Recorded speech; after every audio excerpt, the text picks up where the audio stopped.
ঝালদিয়া নামের গ্রামটি ছিল নদীর ধার ঘেঁষে ঘেরা সবুজ ক্ষেত ও ঘন জঙ্গলে।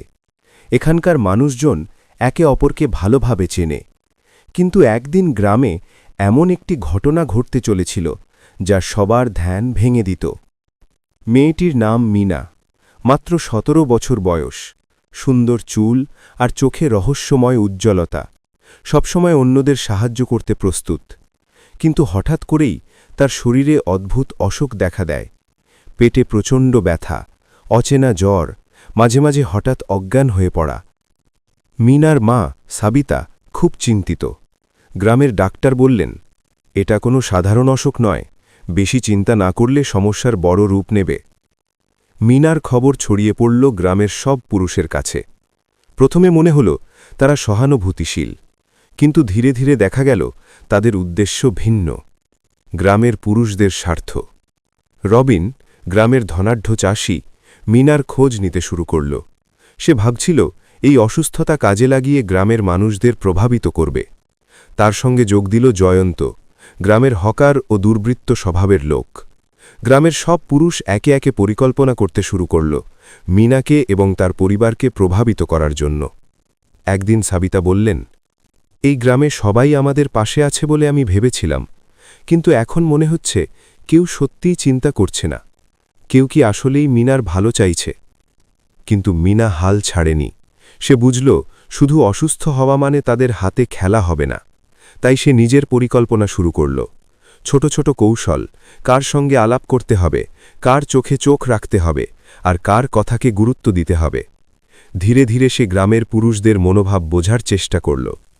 দাওয়াতের খাতা। একদিন রাতে, যখন সবাই ঘুমোচ্ছিল, মিনা তার চেয়ার থেকে উঠে মায়ের কাছ থেকে গোপনে একটি পুরনো দাওয়াতের খাতা নিয়ে এলো। খাতায় ছিল গ্রামের গোপন তথ্য, জমির হিসাব, চাষের পরিকল্পনা এবং কিছু ব্যক্তিগত গোপনীয়তা। মিনা বুঝল এই খাতা যদি সঠিক হাতে না থাকে তাহলে কেউ সুবিধা নিতে পারবে না। তাই সে ধাঁধা তৈরি করল, যাতে কেউ তার পরিকল্পনায় ফাঁদে না পড়ে। পরবর্তী কয়েক সপ্তাহে গ্রামের পুরুষরা মিনার অসুস্থতার ফায়দা নিতে চেষ্টা করল। বাড়ি বাড়ি গিয়ে সাবিতাকে বোঝাতে চাইল, তুমি একটু ঢিলে ধরো, আমরা মিনার জন্য সঠিক ব্যবস্থা নেব। কিন্তু মিনা আর সাবিতা চতুর ছিল, তাদের কথার জালে পড়ল না। একদিন রবিন মিনার কাছে গিয়ে বলল, তুমি কি জানো গ্রামের সব মানুষ তোমার অসুস্থতার জন্য খুব চিন্তিত? মিনা হেসে বলল, আমি জানি সবাই চিন্তিত, কিন্তু চিন্তার ধরন আলাদা।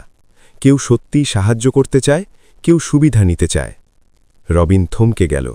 সে বুঝল মিনার অসুস্থতা আর কেউ ব্যবহার করতে পারবে না। দিন কেটে গেল। মিনার অসুস্থতা ধীরে ধীরে কমল। গ্রামবাসী দেখল মিনা কত বুদ্ধিমান। কেউ আশা করেছিল সে সহজে ভুক্তভোগী হবে, কিন্তু মিনা তাদের সকল পরিকল্পনাকে প্রতিহত করল। শুধু কয়েকজন সত্যিকারের সাহায্য করল, মিনার মা সাবিতা, শিক্ষিকা মীরা আপা আর একজন বৃদ্ধ ডাক্তার। শেষ দৃশ্যে মিনা মাঠে দাঁড়িয়ে আছে। সূর্যের আলোয় তার মুখ উজ্জ্বল। সে জানে অসুস্থতা তাকে দুর্বল করেনি, বরং শক্তিশালী করেছে। আর যারা সুবিধা নিতে চেয়েছিল তারা চমকে গেছে কিভাবে এক তরুণী তাদের পরাস্ত করল তার বুদ্ধি ও সাহস দিয়ে। অসুস্থতা বা দুর্বলতা মানেই হাল ছাড়া নয়। বুদ্ধি, সাহস এবং সততা সব সময় জয়ী হয়।